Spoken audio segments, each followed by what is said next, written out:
प्रिय छात्रों, जोहार, नमस्कार। मैं अजय भागर के डायरेक्टर स्पर्धा प्रकाशन एक काफ़ी महत्वपूर्ण वीडियो के साथ आपके सामने हूँ और उम्मीद करता हूँ कि यह वीडियो आपके आगामी जेपीएससी परीक्षा के लिए एक मील का पत्थर साबित होगी।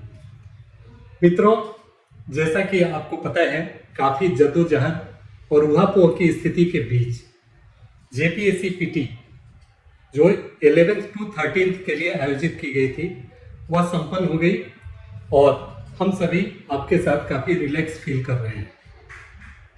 असमंजस और उहापोह की स्थिति इसलिए कि किसी को भी यह उम्मीद नहीं थी कि यह परीक्षा अपनी निर्धारित तिथि 13 मार्च को संपन्न होगी। इसलिए बहुत सारे छात्र इस उम्मीद में थे कि यह एग्जामिनेशन आगे बढ़ेगा और उसके अनुरूप वो इस परीक्षा को दे पाएंगे। लेकिन जैसे भी हो, यह परीक्षा संपन्न हो गई। यह एक अच्छी स्थिति है और अब उम्मीद की जाती है कि इसके मुख्य परीक्षा भी जल्द ही भविष्य में आयोजित हो जाएंगे।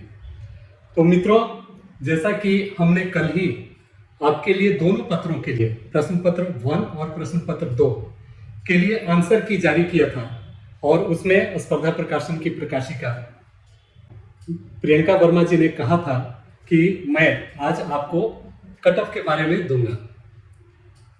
तो आपके लिए स्पर्धा की पूरी टीम ने और मैंने भी लगभग पूरी रात मेहनत की है और जैसा कि आप देख पा रहे हैं, जितने सारे पेपर्स और इनके कटिंग्स और अलग अलग सीट्स मेरे सामने पड़े हैं, इसके आधार पर हमने भी कुछ निष्कर्ष निकाला है ताकि आपको हम यह मदद कर सकें कि आप जान सकें कि आप किस जगह खड़े हैं।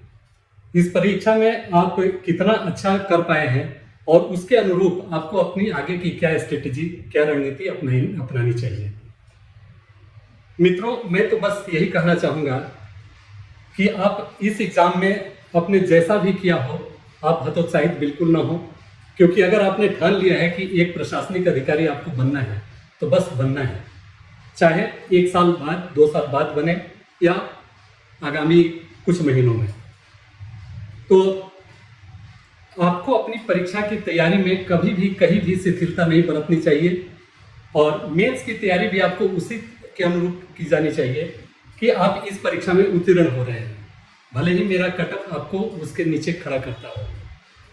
तो मित्रों, इस परीक्षा के लिए, इसके प्रेडिक्शन के लिए जो भी हमने मापदंड तैयार किए हैं, उसके पूर्व मैं चाहूँगा कि इसके नए सिलेबस के आधार पर जो परीक्षाएं पूर्व में आयोजित की गई हैं उसके बारे में, उसके ट्रेंड के बारे में मैं आपको कुछ बताऊं। जैसा कि पता है कि इस ट्रेंड पर पहली बार 6th जेपीएससी अर्थात दिसंबर 2016 में परीक्षा आयोजित की गई थी, जिसका रिजल्ट मार्च 2017 में आया। यह परीक्षा काफ़ी विवादित रहा क्योंकि इस परीक्षा का कट ऑफ 208 था जनरल के लिए और रिजर्व कैटेगरी बीसी और एससी का कट ऑफ इससे कहीं ऊपर चला गया था। निश्चित रूप से इसमें विवाद होना था और हुआ, मामला कोर्ट तक गया, विधानसभा तक गया और फाइनली जेपीएससी ने डिसीजन लिया कि जनरल के कट ऑफ के बराबर अर्थात 208 नंबर के बराबर जितने भी लड़के मार्क्स लाए हैं, जितने भी अभ्यर्थी इसमें सफल हुए हैं, उनको उत्तीर्ण मान लिया जाए। पुनः यह मामला, उसके अनुरूप जेपीएससी ने रिजल्ट जारी किया। उसके बाद पुनः यह मामला विधानसभा में उठा और सरकार ने कहा कि नहीं, जो इस परीक्षा के लिए न्यूनतम उत्तीर्णांक है अर्थात जनरल के लिए 40%, ईबीसी के लिए 34%, बीसी के लिए 36.5%, एससी एसटी के लिए 32%, इससे अधिक जितने लड़कों ने, जितने अभ्यर्थियों ने इसमें मार्क्स लाए हैं, उन सबों को उत्तीर्ण घोषित कर दिया जाए पीटी में। तदनुरूप जेपीएससी ने भी अपने रिजल्ट जारी किए और इसके परिणाम स्वरूप हजारों लड़के, मोर देन 15,000 लड़के इसमें उत्तीर्ण हो गए। इसके बाद से जो छात्र जो पहले उत्तीर्ण हुए थे, उन्होंने फिर हाईकोर्ट का रुख किया और उन्होंने कहा कि यह फेयर नहीं है, इसलिए इस पर रोक लगनी चाहिए। हाईकोर्ट ने भी उनकी बातों से सहमति जताते हुए कहा कि नहीं, जो 6,100 लड़के उत्तीर्ण हुए हैं दूसरी बार जो जेपीएससी ने रिजल्ट जारी किया है उसके बाद, तो उन्हीं को ही मेंस के लिए सुटेबल माना जाए और उन्हीं को ही इस परीक्षा में अपीयर होने दिया जाए। तदनुरूप परीक्षा आयोजित हुई और यह विवाद शांत हुआ। बात अगर करें हम 7th जेपीएससी, जिसकी परीक्षा 19/9/2021 में हुई, यह परीक्षा भी कुछ कम विवादित नहीं रहा, क्योंकि मुद्दा उठा कि कुछ सेंटर से लगातार रोल नंबर वाले बहुत सारे छात्र सफल हो गए हैं और कुछ सेंटर के बहुत सारे छात्रों के OMR सीट ही गायब पाए गए हैं। पहली बार में जेपीएससी ने 4,293 छात्रों को पीटी में उत्तीर्ण घोषित किया और इसके लिए जो कट ऑफ मार्क्स उसने रखा वह जनरल के लिए 260, ईडब्ल्यूएस के लिए 238, ईबीसी एक्सट्रीमली बैकवर्ड क्लास के लिए 252, बैकवर्ड क्लास बीसी के लिए भी 252, एसटी के लिए 230 और एससी के लिए 238 और इसी प्रकार फीमेल का भी यह कट ऑफ रहा। इसके बाद इस पर यह विवाद हुआ कि जिनके OMR सीट गायब हो गए थे उनको आयोग ने एक मौका दिया कि आप OMR सीट लाएं और उसके अनुरूप उन्हें उसमें जो इस कट ऑफ के अंदर आते थे उन्हें उत्तीर्ण मान लिया जाए।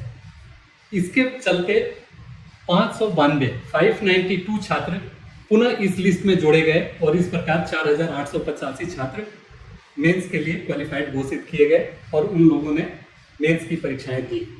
तो ये रहा प्रीवियस ईयर का इसका इतिहास। अब बारी आती है इस परीक्षा की। जैसा कि आप अवगत हैं, किसी भी परीक्षा के लिए सही प्रेडिक्शन करना काफ़ी कठिन कार्य होता है, लेकिन स्पर्धा की टीम ने इस पर काफ़ी श्रम किया है और हम ये आज इस स्थिति में हैं कि आपको बता सकें कि आपको कितना मार्क्स आने पर आशान्वित रहना चाहिए और अपनी परीक्षा की तैयारी जी जान से करनी चाहिए। हमने इसके लिए कुछ पैरामीटर्स निर्धारित किए हैं कि क्या आधार हो परीक्षाओं के से संबंधित इसके प्रेडिक्शन के लिए जो हम जारी करें, कट ऑफ एनालिसिस करें, उसके लिए क्या क्या पैरामीटर्स हों। तो इस प्रकार हमने पहले 7 पैरामीटर्स इसके लिए निर्धारित किए हैं, क्योंकि हमारे पास ऑलरेडी 2 साल के प्रीवियस कट ऑफ्स हैं और उसके अनुरूप हमने पहला पैरामीटर यही रखा है कि प्रीवियस ईयर्स के कट ऑफ। दूसरा, स्टूडेंट्स ओपिनियन, क्योंकि यही काफ़ी निर्धारक होते हैं और ये विगत परीक्षा और इस परीक्षा में शामिल हुए बहुत सारे छात्र होते हैं जो इस स्थिति में होते हैं कि वो बता सकें कि पिछले बार की परीक्षा से इस बार की परीक्षा का क्या पैटर्न रहा और वो क्या एक्सपेक्ट करते हैं। उसके बाद एक्सपर्ट्स ऑफ स्पर्धा टीम, हमारी टीम के जितने एक्सपर्ट्स हैं उनका पिछले बार या उसके पिछले बार के एग्जाम से इस बार का क्या उनका अनुभव है या प्रश्नों को देखने के बाद से वो क्या फील करते हैं, उनका ओपिनियन। देन आता है डिफरेंट प्लेसेस पर जो लोग जेपीएससी की परीक्षा की तैयारी करवा रहे हैं, चाहे वह इंडिविजुअली या किसी कोचिंग संस्थान के माध्यम से, उनके एक्सपर्ट्स या डायरेक्टर्स, उनके ओपिनियन को भी हम लोगों ने शामिल किया है। इसके बाद एक और इम्पॉर्टेंट फैक्टर्स हम लोगों ने इसमें कंसीडर किया है और वह है अनसर्टेनिटी ऑफ एग्जामिनेशंस, क्योंकि जस्ट फॉर्म फिलअप होने के जस्ट 12-13 दिनों के बाद ही परीक्षा का आयोजन, यह बिल्कुल ही अविश्वसनीय सा लगता था और इसके चलते बहुतेरे छात्र यह मानकर चल रहे थे कि यह परीक्षा नहीं होगी।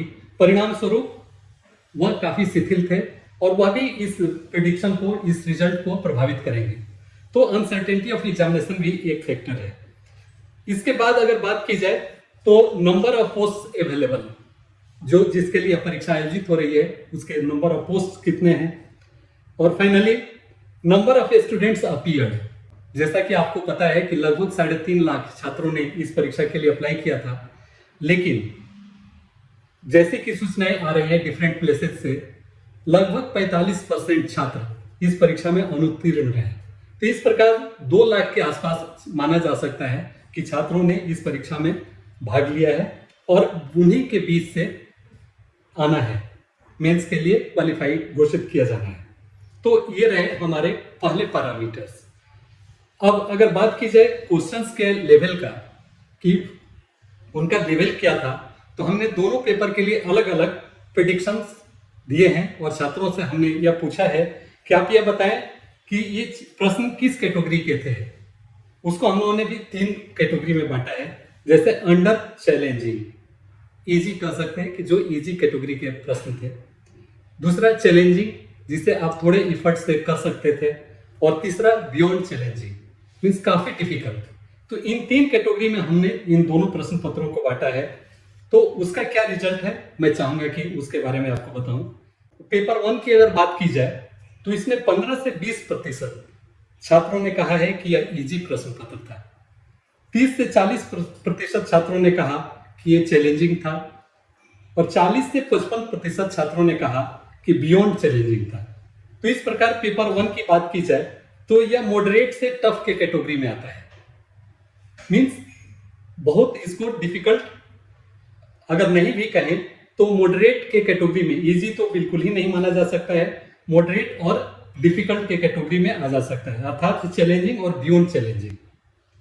दूसरे पेपर की अगर बात की जाए तो सारे छात्रों ने जो भी जेपीएससी की परीक्षा की तैयारी पहले से शुरू कर रखी थी वह इसके लिए वेल प्रिपेयर्ड थे, क्योंकि उन्हें पता था कि इस प्रश्न पत्र से लगभग 110 प्रश्न पूछे जाएंगे और इसलिए उन्होंने इस पर काफी मेहनत की, खासकर जो झारखंड में रहने वाले छात्र थे वे। तो इस प्रकार से इस प्रश्न पत्र के अंडर चैलेंजिंग, चैलेंजिंग और बियॉन्ड चैलेंजिंग होने की बात की जाए डिफिकल्टी लेवल, तो उसमें 0 से 20% छात्रों ने कहा कि यह अंडर चैलेंजिंग था। 50 से 60% छात्रों ने कहा कि मॉडरेट था, किया जा सकता था। और 20 से 30% छात्रों ने कहा कि बियॉन्ड चैलेंजिंग था। इसका अर्थ यह हुआ कि पेपर 2 पेपर 1 के कंपैरेटिवली थोड़ा सा इजी माना जा सकता है। हालांकि इस पेपर के प्रश्न को सॉल्व करते समय जब हम लोगों ने कट ऑफ आंसर की के बारे में देना शुरू किया, उसके उत्तर ढूंढना शुरू किए, तो पाया कि बहुत सारे प्रश्न ऐसे थे जो डायरेक्ट नहीं पूछे गए थे, वह काफी अंदर के प्रश्न थे और इस प्रकार इसको भी बहुत इजी के कैटेगरी में नहीं रखा जा सकता है। तो ये हमारे पैरामीटर्स थे। अब अगर मार्क्स के बारे में बात की जाए कि कितना स्कोर वो कर रहे हैं, तो दोनों पेपर्स के हिसाब से हम लोगों ने पूछा और जो निकलकर आउटकम आया वह इस प्रकार रहा कि 60% यहां पर 60 मार्क्स, मीन्स दोनों प्रश्न पत्रों को मिलाकर मैं बोल रहा हूं, जिसमें कि टोटल 180 प्रश्न होंगे, तो उसमें से 60 क्वेश्चन से ज्यादा से भी कम कितने छात्रों ने किया। तो पेपर 1 में उन्होंने कहा कि 10% छात्रों ने कहा कि उनके 60% से भी कम मार्क्स आ रहे हैं। 61 से 100 क्वेश्चंस कितने छात्रों ने अटेम्प्ट किया, उस कैटेगरी में 25%, लगभग 25% छात्रों ने कहा कि वे 61 से 100 प्रश्नों का हल कर सके हैं। 100 से 140 प्रश्नों के हल की बात की जाए तो उसमें 35% छात्रों ने कहा कि वे 100 से 140 प्रश्न कर पाए हैं। 140 से 180 के बीच की बात की जाए तो उसमें 20% छात्रों ने कहा कि वे 140 से 180 प्रश्नों को कर पाए हैं। और 10% छात्रों ने कहा कि वे 140 से 180% के आसपास हल कर पा रहे हैं। और 180 प्लस क्वेश्चंस की बात की जाए तो उसमें केवल 5% लड़कों ने कहा कि उनका 180 प्लस क्वेश्चन सही है। तो ये इस हिसाब से आप देख सकते हैं कि यह प्रश्न पत्र कितना कठिन था और इसमें स्कोर करना भी उतना ही मुश्किल हो सकता है व्यवहारिक रूप से या एक्चुअल जब रिजल्ट डिक्लेयर किया जाए तो। प्रश्न पत्र 2 पर अब आते हैं। जितने भी मैं जिसकी ये प्रश्नों की बात मैं कर रहा हूं, ये प्रश्न नहीं बल्कि मार्क्स के बारे में बात कर रहा हूं। प्रश्न पत्र 2 में 20% छात्रों ने कहा कि उनके 60 से भी कम अंक आ रहे हैं। लगभग 21% छात्रों ने कहा कि उनके 61 से 100 मार्क्स आ रहे हैं। 36% छात्रों ने कहा कि उनके 100 से 140% मार्क्स आ रहे हैं। 140 से 180 मार्क्स लाने वाले 20% छात्र मिले और 180 प्लस लाने वाले मात्र 3% छात्र मिले। तो ये रहा कि इस पत्र में कितने लड़के कितना स्कोर कर पा रहे हैं, कितना प्रतिशत अभ्यर्थी इसमें कितना कितना अंक लाने के बारे में सोच रहे हैं, जो उन्होंने मुझे सूचनाएं दी है। अब जिसका कि आप इंतजार कर रहे होंगे कि मैं उसके बारे में भी चर्चा करूं और आप उसके अनुरूप अपनी तैयारी के बारे में सोच सकें, तो उसके बारे में भी मैं चाहूंगा कि बगैर विलंब किए आपको उसके बारे में बताऊं। जैसा कि आपको पता है, रिजल्ट जो जारी होगा वह general category EWS, BC, BC, ST और एससी कैटेगरी में होगा। साथ ही साथ जो विकलांग कैटेगरी हैं उनका होगा, स्पोर्ट्स और फीमेल, इन सब कैटेगरी में होगा। लेकिन ब्रॉडर वे में जो हम लोगों ने तय किया है वह general, EWS, EBC, BC, ST और एससी।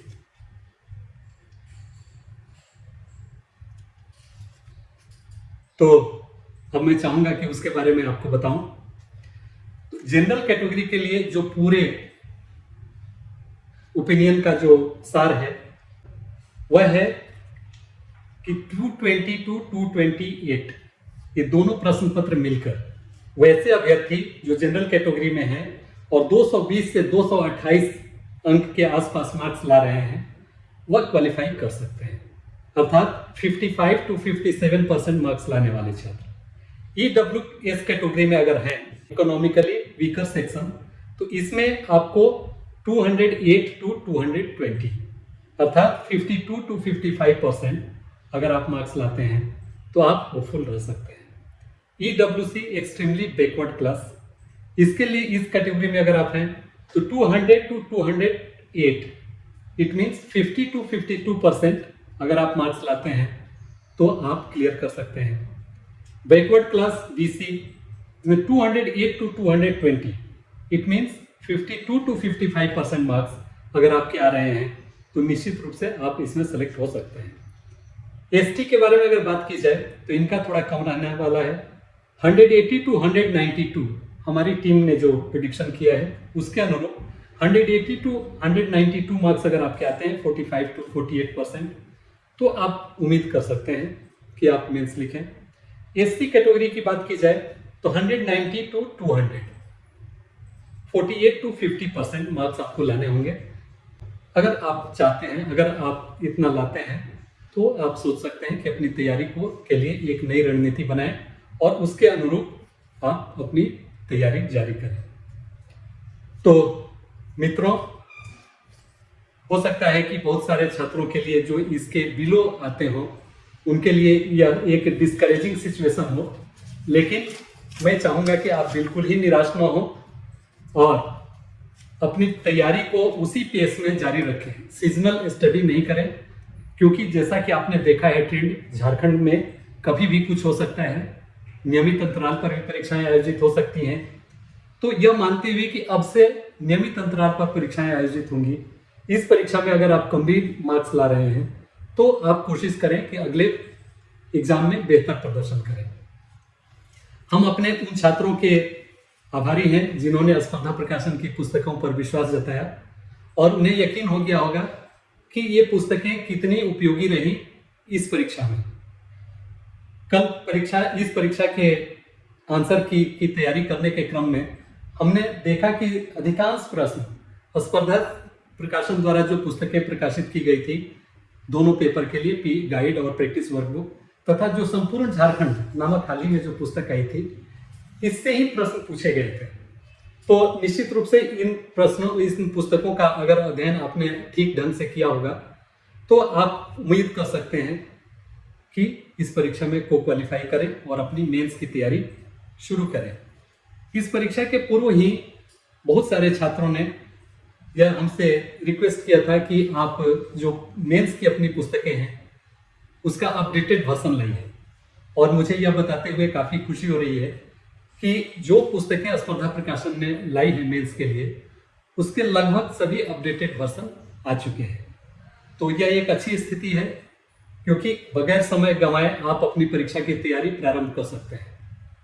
तो मित्रों, मैं चाहूंगा कि जस्ट अ ग्लांस आपको दूं इन पुस्तकों का, क्योंकि इसकी क्या प्रॉपर स्ट्रेटेजी हो और कैसे पुस्तकों का आप अध्ययन करें, इस पर मैं एक अलग से वीडियो लाऊं जो आपके लिए काफ़ी उपयोगी हो। लेकिन आज मैं चाहूँगा कि पुस्तकों का एक झलक आपको दे दूँ, ताकि आप अभी से ही अपनी तैयारी को जारी कर रख सकें और आगे आने वाले समय में बेहतर तैयारी कर सकें। तो जैसा कि मैंने कहा, संपूर्ण झारखंड यह पीटी और मेंस दोनों के लिए उपयोगी पुस्तक है और एक रेफरेंस बुक के तौर पर आपको इस पुस्तक को जरूर रखना चाहिए। तो यह पुस्तक रही। अब जैसा कि आपको पता है, मुख्य परीक्षा में कुल 6 प्रश्न पत्र होते हैं। प्रश्न पत्र 1 जो क्वालिफाइंग नेचर का है और इस बार आयोग ने क्लियर भी कर दिया है, क्योंकि इस पर काफी डिस्प्यूट हुआ था पिछले एग्जाम में। उसके लिए हम लोगों ने यह पुस्तक लाई है। सामान्य हिंदी एवं सामान्य अंग्रेजी यह सफिशियंट है। अगर इतना आप पढ़ लेते हैं तो आप क्वालिफाई आसानी से कर लेंगे इस एग्जाम, इस पेपर को। अब बात आती है पेपर 2। पेपर 2 के लिए हिंदी प्रश्न पत्र हम लोगों ने तैयार किया है, जो काफी उपयोगी रही लास्ट ईयर के एग्जाम में भी। इस बार भी इस पुस्तक को हम लोगों ने एक नए कलेवर में इस प्रकार लाया है। उसके बाद मुख्य जो 4 प्रश्न पत्र होते हैं, जो सबों के लिए कॉमन होते हैं, सामान्य होते हैं, वह रहा ये प्रश्न पत्र 3 इतिहास और भूगोल, प्रश्न पत्र 4 भारतीय संविधान एवं राज्य व्यवस्था, लोक प्रशासन एवं सुशासन, प्रश्न पत्र 5 भारतीय अर्थव्यवस्था, भूमंडलीकरण, सतत विकास, पेपर 6 सामान्य विज्ञान, पर्यावरण एवं औद्योगिक विकास। तो ये जो पुस्तकें हैं वो आप देख रहे होंगे कि ये जितने भी आपके 6 पत्र हैं उसके लिए है। अब आप अवगत होंगे कि सभी ये 4 प्रश्न पत्र, पत्र 3 से पेपर 6 तक के पहला प्रश्न जो होता है वह वस्तुनिष्ठ प्रकृति का होता है। भले ही यह मेंस का है, लेकिन उसका पहला प्रश्न 20 प्रश्न अर्थात 40 अंक आपके वस्तुनिष्ठ प्रकृति के होते हैं। तो एक पुस्तक हम लोगों ने उसके लिए तैयार की, जो कि काफी कारगर है और यह पीटी में भी काफी उपयोगी साबित हुई थी और मेंस में तो है ही, क्योंकि यह मेंस पॉइंट ऑफ व्यू से इसको तैयार किया गया है। जेपीएससी मेंस मुख्य परीक्षा वस्तुनिष्ठ प्रश्न, इसमें सभी प्रश्न पत्र जो 4 प्रश्न पत्र हैं उनके प्रश्न 1 के लिए सारे चैप्टर से इसमें वस्तुनिष्ठ प्रश्न जितने बन सकते हैं वह दिया गया है और इसके साथ साथ इसमें प्रैक्टिस के लिए भी कुछ सेट्स दिए गए हैं। और जो आखिरी बुक काफी उपयोगी है और इसको तो आपको रखना ही रखना चाहिए। इसका कवर पुराना है और अभी वो नए फॉर्मेट में आने वाली है, जो 1-2 दिनों में आ जाएगी। वह ये है मुख्य परीक्षा क्वेश्चन बैंक। इसमें जेपीएससी 1 से लेकर और अब तक के सारे प्रश्न पत्रों को समाहित किया गया है। और जो नए पैटर्न पर एग्जाम हो रहा है 6 से जेपीएससी 6 से जेपीएससी 10 तक, उसके दोनों के इसमें आदर्श उत्तर सहित उसके प्रश्न रखे गए हैं। इसके अलावा इसमें एक मॉडल प्रश्न पत्र भी दिया गया है, जो आगामी परीक्षा के लिए संभावित प्रश्न हो सकता है और उसका क्या आइडियल आंसर होना चाहिए, आदर्श उत्तर होना चाहिए, वो भी इसमें दिया हुआ है। तो इस प्रकार से ये सभी 8 पुस्तक अगर आप अपने पास रखते हैं तो मुझे नहीं लगता कि आपको मटेरियल की कोई कमी होगी और आपको अलग से किसी कलेक्शन की जरूरत पड़ेगी। हाँ, आंसर राइटिंग के लिए आप कुछ अन्य पुस्तकों का भी अध्ययन कर सकते हैं, लेकिन एक सॉलिड बेस अगर तैयार करना है तो इन पुस्तकों को आपको जरूर देखना चाहिए। तो मित्रों, ये रहा आज का हमारा वीडियो और कट ऑफ एनालिसिस से संबंधित जानकारी, साथ ही साथ जो मेंस की प्रिपरेशन किन पुस्तकों से, किन सामग्रियों से आप करें उसके बारे में जानकारी। तो मैं आपको अग्रिम शुभकामनाएं देना चाहता हूं और जो हमारे प्रेडिक्शन हैं मैं चाहूँगा कि ये गलत साबित हो या बल्कि और नीचे आए, ताकि अधिक से अधिक छात्र मुख्य परीक्षा में अपीयर हों और जो अभी शायद निराशा के दौर में हों उन्हें भी खुश होने का, मुस्कुराने का इस एग्ज़ाम के लिए मौका मिले और इसके बाद आप भी मुख्य परीक्षा देने का अनुभव इस बार हासिल करें। लेकिन मैं पुनः कहता हूँ कि कोशिश करने वालों की कभी हार नहीं होती। आप अगर कोशिश करते हैं तो निश्चित रूप से एक न एक दिन सफल होंगे। आप तभी असफल होते हैं जब आप कोशिश करना छोड़ देते हैं। तो आप जिद्दी बने। मैं बार बार अपने प्रत्येक वीडियो में या बीच बीच में मैं कहता हूँ कि आप जिद्दी बने कि आपको हासिल जो करना है वो करना ही है, चाहे थोड़ा जल्दी या थोड़ा विलंब से। और इसी क्रम में मैं बोलता हूँ कि फलक को जीत है। फलक अर्थात आकाश, आसमान, फलक को जिद है बिजलियां गिराने की, तो हमें भी जिद है वही आशियां बनाने की। इस मोटिव के साथ, इस वाक्य के साथ आप अपनी प्रिपरेशन को जारी रखें। निश्चित रूप से कल आपका होगा और आप झारखंड में एक प्रशासनिक पदाधिकारी बनकर राज्य का, समाज का और देश का सेवा करने का अवसर पाएंगे। और इसके लिए भी मेरी और स्पर्धा प्रकाशन की पूरी टीम का, स्पर्धा परिवार के सभी सदस्यों की शुभकामनाएं आपके साथ है। धन्यवाद। नमस्कार।